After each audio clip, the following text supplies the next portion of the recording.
Have a little perspective about the stuff we howl about here. I'm sorry your professor said something you didn't like. That won't be a problem with the Taliban because you're not allowed to go to school. In Saudi Arabia, grown women can be jailed for doing the kind of things we think of as routine without the permission of a male guardian. China rounds you up if you're the wrong religion and puts you in camps. More children in Burkina Faso work than are in school. Only 5% of Burundians have electricity.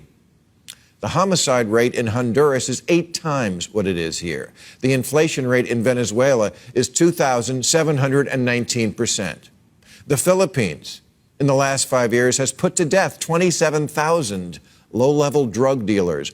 In North Korea, people starve to death. The only people who starve here are doing it for a roll.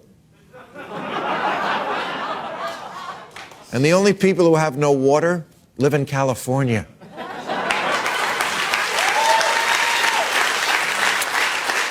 If you think America is irredeemable, turn on the news or get a passport and a ticket on one of those sketchy airlines that puts its web address on the plane. There's a reason Afghan mothers are handing their babies to us. The left and the right view America and its history very differently.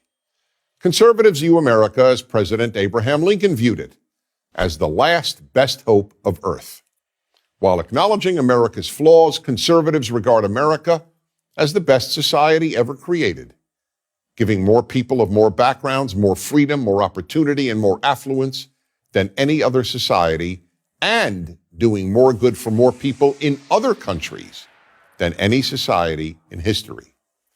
The left, on the other hand, sees America as having been and continuing to be a very flawed country, morally no better than many, and morally inferior to many.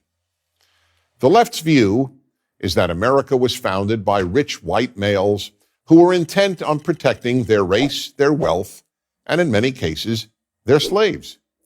America was and remains sexist, intolerant, xenophobic, and bigoted, a country of unacceptable material inequality where the super rich and big corporations have far too much power and influence. The further left one goes, the more negative the assessment of America. Here's a telling example.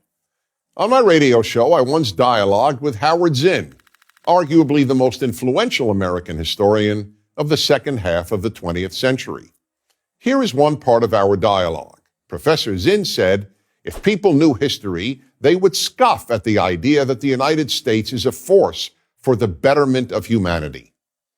When I said that America has done more good for humanity than any other country, Professor Zinn responded, America has, quote, probably done more bad than good, unquote. For the left, the moral flaws in American history are enormous, but all the unique good America has done, both in America and abroad, is minimized or ignored. Take the example of slavery. This terrible institution is the most widely cited proof of American evil. The problem with that judgment, however, is that every civilization in world history, even including African societies, practiced slavery, often on a far larger scale than America did. But there are 2 other questions about slavery that must be asked in order to make a moral judgment about America. The first is, which societies were the first to abolish slavery? Since all societies had slavery, that is a far more important question to ask than who had slaves. It turns out that all the societies that first abolished slavery were rooted in the Jewish and Christian Bibles, and among them was the United States. The second question that needs to be answered is this: was America morally better than other societies in just about every other regard? And the answer is overwhelmingly yes. America gradually became the least racist, least xenophobic country in the world. In no country do people of every race and ethnicity become accepted as full members of the society as do immigrants to America.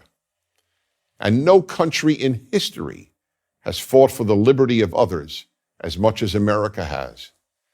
That is why, for example, 37,000 Americans died in Korea, a country that offered America no economic gain. The purpose was to protect Koreans from communist tyranny.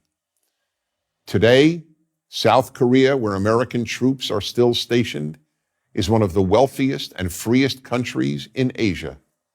Meanwhile, North Korea, the part of the Korean peninsula that America did not succeed in liberating, is the least free and poorest country on earth. Without America, people around the world would suffer from far more tyranny, enslavement, and genocide. The countries where American troops have remained long after their combat ceased, Germany, Japan, and South Korea, have prospered economically and morally.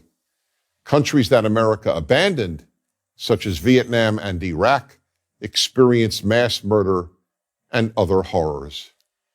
The left, however, views nearly all of America's wars since 1945 as expressions of superpower imperialism.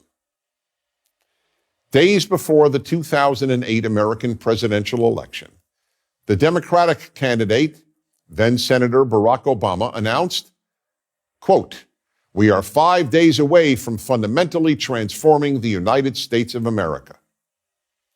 Exactly so. The left wants to fundamentally transform America. The right doesn't.